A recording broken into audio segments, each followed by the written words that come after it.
Rafael Alun Triambodo sebagai pintu masuk mengungkap misteri di Kementerian Keuangan.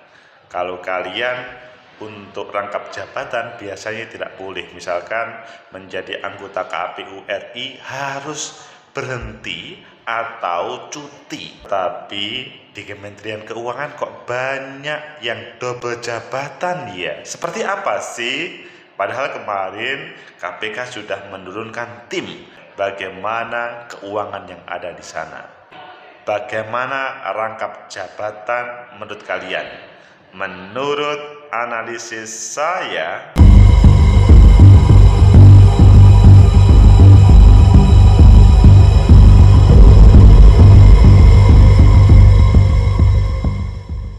Assalamualaikum warahmatullahi wabarakatuh. Salam sejahtera untuk kita semua. Pecinta masa depan negeri, tegakkan kebenaran, lawan ketidakadilan. Rafael Alun Triambodo, anaknya Mario Dendi, menjadi pintu masuk semuanya. KPK sudah memerintahkan untuk melihat yang sebenarnya tentang keuangan sebagai ASN, dan sekarang ditelusuri banyak yang rangkap jabatan. Kok bisa ya? Ayo kita baca. Ini spesial, tetapi kita baca beberapa dulu, nanti kita kembali ke Tirto. Pertama adalah ramai-ramai rangkap jabatan di Kementerian Keuangan. Ini sebuah laporan investigatif yang luar biasa.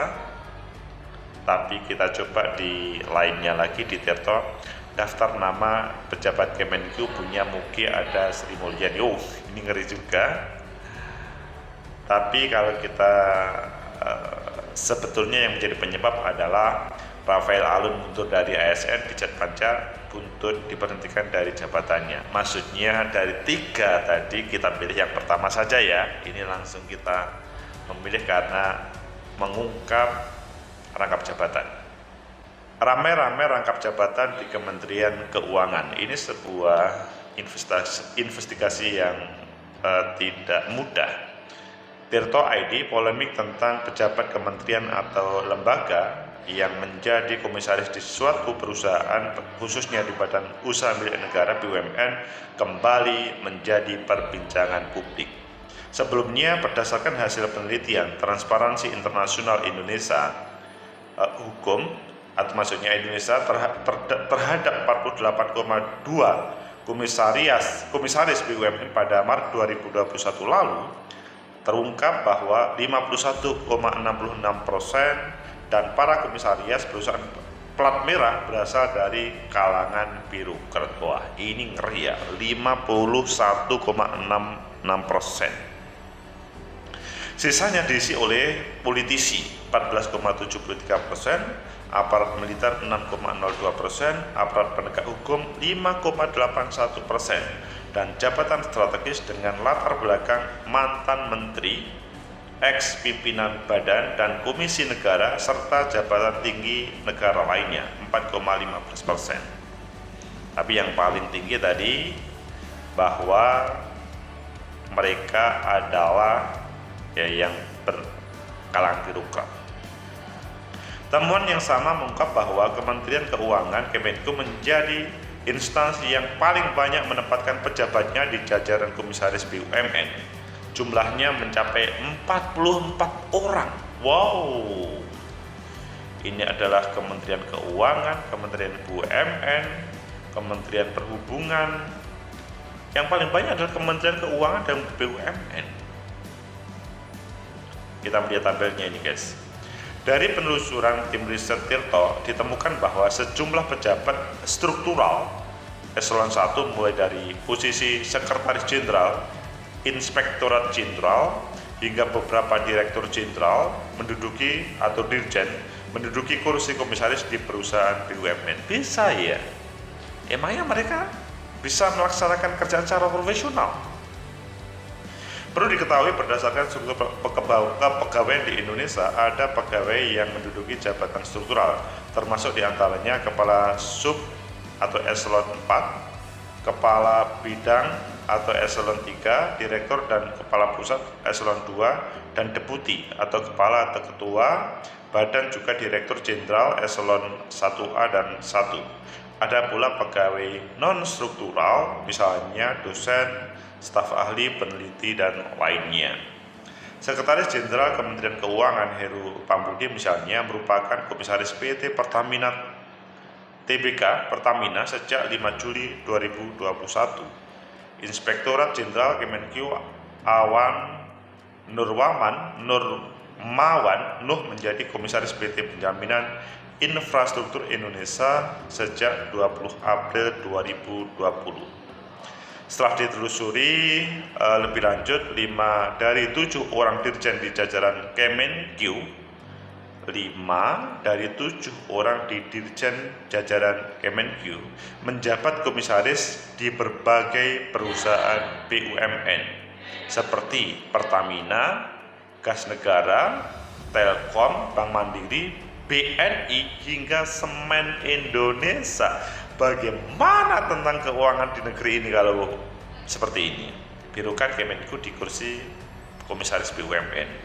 Ini ada beberapa nama: Heru Pambudi, Isa Rahma Tarwata, Awan Nurmawan, Ronald Silaban, Antera Priamanto Bakti, Luki Afirman, Askolasi. Pada Juni 2021, Kemenkyu sempat angkat suara untuk merespon hasil riset Transparansi Internasional Indonesia soal pejabat yang insannya banyak menjadi komisaris BUMN. Dikutip dari Tempo, Kepala Biro Komunikasi dan Layanan Informasi Kemenkyu menekankan bahwa keberadaan pejabatnya sebagai komisaris BUMN adalah untuk memantau kualitas penyelenggaraan, kondisi kesehatan, dan keberlangsungan usaha BUMN. Pecinta masa depan negeri, tegakkan kebenaran, lawan ketidakadilan. Itulah, masih panjang sebetulnya kita bisa membaca apa yang menjadi investigasi Tirto ini, rame-rame rangkap jabatan di Kementerian Keuangan ini, dengan alasan yang terakhir tadi ketika ditampilkan di sana itu adalah katanya demi bagaimana untuk memantau kualitas penyelenggaraan, kondisi kesehatan, dan keberlangsungan usaha BUMN. Apakah kalian setuju atau tidak dengan alasan itu? Menurut analisis saya, pertama, berbicara BUMN kita itu adalah, kalau singkatannya kan Badan Usaha Milik Negara ya. Tapi bagaimana berbagai usaha milik negara itu tidak bankrupt, tidak bangkrut? Karena ya harapannya adalah bagaimana bisa masuk ke APBN kita, sehingga tidak dimainkan oleh orang-orang yang tidak profesional. Sehingga seharusnya kalau menurut saya, orang yang ada di BUMN apapun jabatannya adalah orang-orang profesional, sehingga dia bisa mengabdikan dirinya ke sana dan memberikan masukan yang baik terhadap negara. Tapi yang kedua, apakah orang profesional itu bisa merangkap jabatan? Kalau menurut saya sih kok kurang etis ya merangkap jabatan. Meskipun dengan alasan bahwa untuk memantau kualitas penyelenggaraan, kondisi kesehatan, keberlangsungan usaha BUMN. Kalau menurut saya sih seharusnya diduduki orang-orang yang betul-betul mereka profesional di dalamnya. Maksudnya mempunyai waktu untuk bekerja di BUMN. Karena kalau tidak, maka akan berefek ya keterbengkalaian BUMN tersebut. Coba kita melihat, misalkan mengapa sih Garuda sampai problem begitu? Mengapa sih misalkan BUMN, misalkan Pertamina, misalkan ini hasilnya itu tidak sebagaimana ekspektasi kita, karena padahal kita itu kan negara yang mempunyai minyak luar biasa, tapi mengapa ekspektasinya tidak seperti yang kita harapkan? Karena menurut saya sih ya orang-orang yang ada di BUMN itu mungkin belum bisa maksimal dalam hal mengerjakannya. Sehingga kalau menurut saya supaya bisa maksimal, dia adalah ya dipersiapkan untuk BUMN itu, maksudnya ya dia tidak harus rangkap-rangkap jabatan, supaya dia fokus dalam pengerjaannya. Kemudian yang ketiga, alasan yang menjadi alasan adalah alasan untuk memantau kualitas penyelenggaraan, kondisi kesehatan dan keberlangsungan BUMN, usaha BUMN. Menurut saya tidak harus menjadi bagian di dalamnya, apakah komisaris ataupun lainnya, tapi dia bisa menjadi bagian luar. Dan kalau ngomong untuk kualitas penyelenggaraan, maka ya ditampilkan orang-orang profesional terkait dengan kondisi kesehatan, ya kan pihak ketiga yang memantau kondisi kesehatan itu lebih penting, lebih kredibel. Menurut saya akan lebih, BUMN itu akan berjalan pada jalannya, apalagi kemudian keberlangsungan usaha BUMN. Kalau misalkan kita itu bekerja dalam sebuah lembaga dan ada sebuah kepentingan secara pribadi, maka vested interest itu kita ada. Kepentingan pribadi, kelompok ataupun lainnya itu terjadi. Padahal kita menginginkan BUMN itu memberikan masukan kepada negara sehingga negara kita lebih bagus perjalanannya, karena masuk di dalam APBN itu bagus. Sehingga kalau menurut saya rame-rame rangkap jabatan di Kementerian Keuangan ini perlu dievaluasi. Sebagaimana pada awal tadi, saya sih pernah ya menjadi KPU komisioner meskipun di level kabupaten ataupun di level provinsi, yang mana seorang anggota KPU saja misalkan menjadi dosen tidak boleh. Jadi dosen harus cuti, bayangkan. Bahkan kalau ngomong cuti 5 tahunan seakan-akan dia sudah sulit untuk kembali lagi ataupun di jabatan lainnya. Padahal kalau ngomong komisioner di level KPU, maksudnya KPU kabupaten atau provinsi, itu kan kalau kita sandingkan dengan berbagai BUMN yang di situ banyak rangkap jabatan sebagaimana yang diduduki oleh teman-teman Kementerian Keuangan, itu kan sangat berbeda.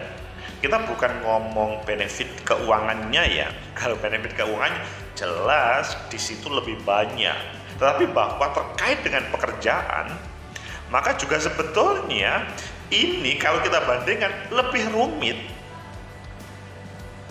Maksudnya terkait BUMN itu kan sebetulnya lebih rumit. Kemudian di level KPU kabupaten provinsi sebetulnya rumitnya kan hanya sesaat saja. Jadi sebetulnya ini kan perlu ada evaluasi bersama, duduk bersama para pembuat kebijakan. Mengapa sih teman-teman yang ada di KPU Bawaslu itu harus cuti? Bahkan menjadi calon kepala daerah harus mundur. Ya mengapa? Karena ingin KPU Bawaslu kepala daerah itu betul-betul orang profesional di dalamnya. Coba bayangkan, kita teringat ya, teman-teman anggota DPRD yang maju menjadi calon wali kota, bupati ataupun gubernur, dia harus mundur. Padahal dia belum tentu terpilih, tapi harus mundur. Tapi berbeda dengan suasananya ramai-ramai rangkap jabatan di Kementerian Keuangan. Padahal dia sudah super sibuk. Kok ada waktu ya? Bukan ada waktunya. Mungkinkah dia ada perhatian untuk meningkatkan kualitas dari lembaga tersebut? Meskipun tadi alasannya adalah mereka masuk waktu ada protes dari Transparansi Internasional atau Transparansi Internasional Indonesia, pejabat instansinya yang banyak menjadi komisaris BUMN, kemudian jawabannya adalah untuk memantau kualitas penyelenggaraan, kondisi kesehatan dan keberlangsungan usaha BUMN. Menurut saya ini bisa saja menjadi alasan, tetapi ya sebagai alasan pembenar, bukan alasan yang sebenarnya. Dengan ini maka akan lebih baik evaluasi terhadap para pejabat yang rangkap jabatan di komisaris BUMN, maksudnya rangkap jabatan di Kementerian Keuangan di berbagai BUMN, dan apa yang menjadi cerita dari Rafael Alun Triambodo itu kemudian juga mungkin terjadi di beberapa elit di BUMN, di Dirjen Keuangan. Dirjen Pajak maksudnya, di Dirjen Pajak kok bisa menghasilkan keuangan sebegitu besar. Tapi kemudian jawabannya satu-satunya karena dia double jabatan, ataupun mungkin kalau dalam bahasanya KPK mempunyai kecurigaan mungkin dia korupsi. Maka untuk menghindari hal itu semuanya, bukan menghindari hal-hal yang lain, tapi bahwa supaya kita lebih profesional, menurut saya, masukan saya, lebih baik rangkap-rangkap jabatan itu dieliminir, bahkan ditiadakan, supaya BUMN kita sehat. Kalau dalam bahasa konten yang sebelumnya, supaya tidak ada kecurigaan kok sampai 56 miliar, padahal dia siapa sih, penghasilannya berapa. Semoga ini menjadi hal yang memperbaiki negeri. Kalau kalian mempunyai pendapat, boleh berpendapat di komentar YouTube ini. Semoga bermanfaat. Like, subscribe, comment, and share. Sampai jumpa.